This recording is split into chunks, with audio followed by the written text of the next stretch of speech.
Hello everyone, आपका स्वागत है हमारे इस चैनल पर। आज हम एमआर और एमसी अप्रोच करेंगे। कल हमने पूर्ण प्रतियोगिता में उत्पादक संतुलन के लिए टीआर और टीसी अप्रोच करी थी।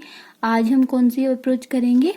एमआर और एमसी अप्रोच, मतलब सीमांत आगम और सीमांत लागत विधि। फर्म के संतुलन की स्थिति को ज्ञात करने का दूसरा और अधिक प्रचलित तरीका सीमांत आगम और सीमांत लागत विधि है। मतलब ये दूसरी विधि है उत्पादक का संतुलन ज्ञात करने के लिए। किसी वस्तु की एक अतिरिक्त इकाई की बिक्री से कुल आगम में जो अंतर आता है वो तो होती है सीमांत आगम। मतलब किसी वस्तु की एक अतिरिक्त इकाई जब हम बेचेंगे उससे हमारी कुल आगम में जो परिवर्तन आएगा उसे हम क्या कहेंगे? सीमांत आगम। उसके बाद किसी वस्तु की एक अतिरिक्त इकाई का उत्पादन करने से कुल लागत में जो अंतर आएगा उसे कहते हैं सीमांत लागत।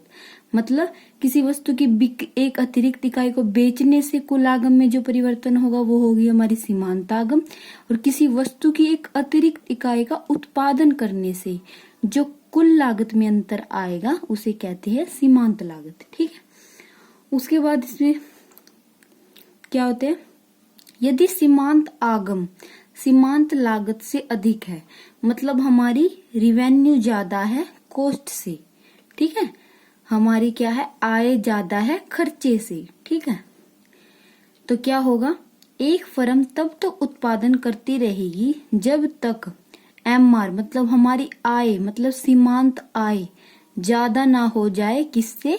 लागत से। मतलब हमारी आय ज्यादा ना हो जाए खर्चे से। जब तक हमारी आय ज्यादा नहीं होती तब तक क्या करती रहेगी एक फर्म? उत्पादन करती रहेगी। इसका कारण यह है कि इस स्थिति में उत्पादन की प्रत्येक इकाई या बिक्री से आय प्राप्त होगी तथा लागत कम होगी तथा लाभ में भी वृद्धि होगी। जब ये सिचुएशन आती है, मतलब एमआर ज्यादा होता है एमसी से, तो इसका मतलब क्या है? हमारी सीमांत आय ज्यादा है सीमांत लागत से। तो उत्पादक क्या करेगा? उत्पादन अधिक करेगा। उत्पादन अधिक करने से उसे क्या होगा? उसे लाभ होगा और आय भी प्राप्त होगी। इसमें हमारा खर्चा कम है, आय ज्यादा है। आय ज्यादा होने की वजह से उत्पादक उत्पादन को बढ़ाएगा। उत्पादन बढ़ाने से उसे आय प्राप्त होगी और लाभ भी प्राप्त होगा। सेकंड क्या होता है? यदि सीमांत आगम सीमांत लागत से कम है। पहले क्या किया हमने? जब हमारी सीमांत आय मतलब सीमांत आगम ज्यादा थी खर्चे से, सीमांत खर्चे से ज्यादा थी हमारी सीमांत आय। आगे क्या है? जब हमारी सीमांत आय या मतलब सीमांत आगम कम है खर्चे से, मतलब इसमें कॉस्ट ज्यादा है और उसमें क्या थी? हमारी आय ज्यादा थी। ठीक है। एक फर्म तब उत्पादन करना कम कर देगी जब सीमांत आगम सीमांत लागत से कम होगी। मतलब जब हमारा क्या होगा? खर्चा ज्यादा होगा और हमारी आय कम होगी, तो फर्म क्या करेगी? उत्पादन करना कम कर देगी। इसका कारण यह है कि इस स्थिति में फर्म को आय कम प्राप्त हो रही है, क्योंकि क्या हमारा खर्चा ज्यादा है और हमारी आय क्या हो रही है? कम हो रही है। तो क्या करेगी फर्म? उत्पादन करना कम कर देगी।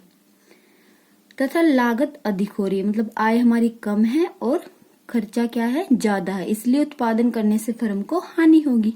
पहली स्टेज क्या थी? जिसमें हमारी आय ज्यादा थी और खर्चा कम था, इसलिए क्या है? फर्म उत्पादन बढ़ा देगी। दूसरी में क्या? हमारा खर्चा ज्यादा है और हमारी आय कम है, इसलिए क्या करेगी फर्म? उत्पादन को कम करना शुरू कर देगी और उसको नहीं तो फर्म को क्या होगी? हानि होगी। थर्ड में क्या है? यदि सीमांत आगम सीमांत लागत के बराबर हो, मतलब हमारी आय और हमारा सीमांत खर्चा बराबर हो, तो क्या होगा?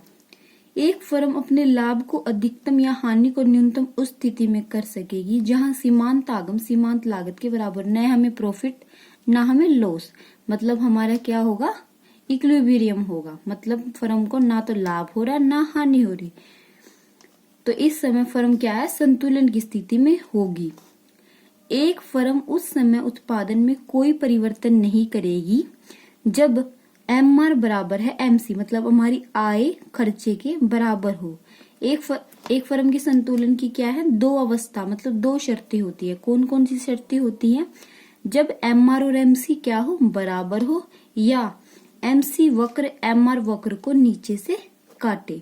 ये दो हमारी क्या होती है, शर्तें।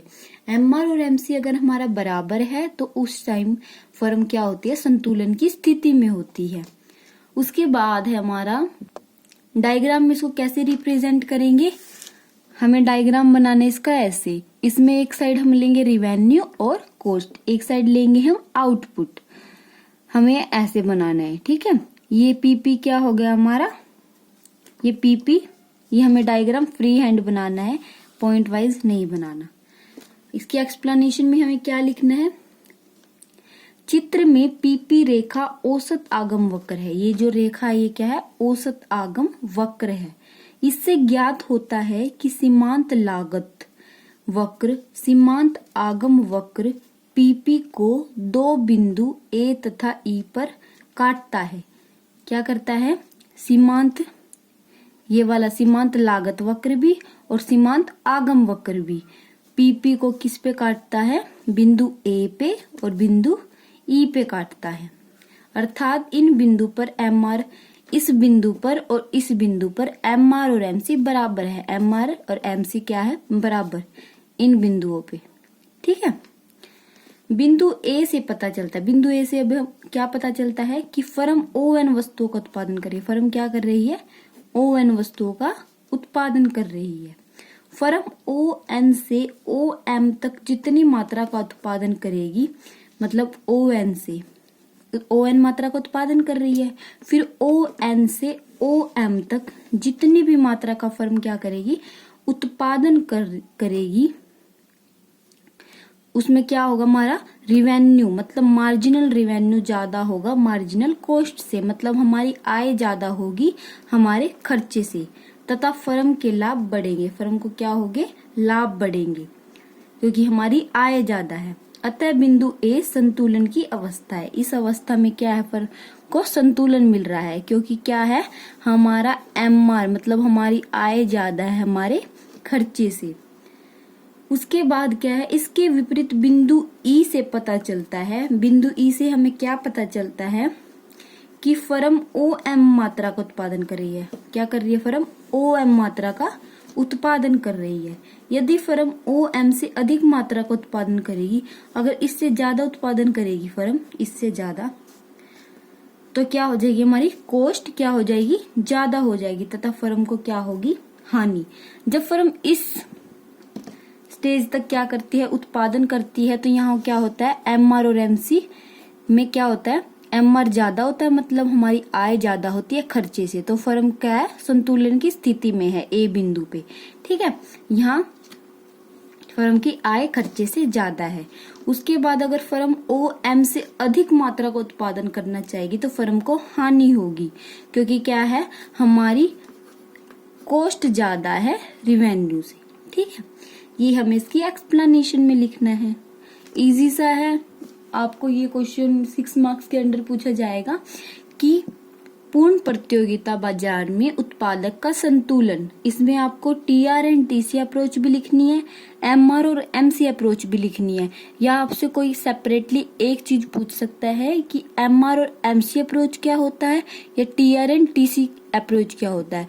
Very very very important question है एग्जाम के पॉइंट ऑफ व्यू से, आपको ये क्वेश्चन करके जाना है। ये एग्जाम में मोस्ट इम्पोर्टेंट क्वेश्चन आएगा ही आएगा ये क्वेश्चन, तो ठीक है। और कल मैं आपको बताऊंगी नेक्स्ट वीडियो में कि माइक्रो इकोनॉमिक्स के मैंने जितने इम्पोर्टेंट टॉपिक्स थे और जितने भी क्वेश्चन इम्पोर्टेंट थे, मैंने उनके सबकी वीडियो बना दी है और आपको बता भी दिया है कि कौन सा क्वेश्चन कितने मार्क्स के अंदर आ सकता है। तो आपको अच्छे से तैयारी करके जानी है एग्जाम के लिए। मैं आपकी वीडियो बनाऊंगी माइक्रो इकोनॉमिक्स से वेरी इंपॉर्टेंट क्वेश्चन कौन से है, ठीक है। Okay, thank you for watching my video. अगर मेरा वीडियो पसंद आए तो वीडियो को लाइक और चैनल को सब्सक्राइब कर देना। Thank you.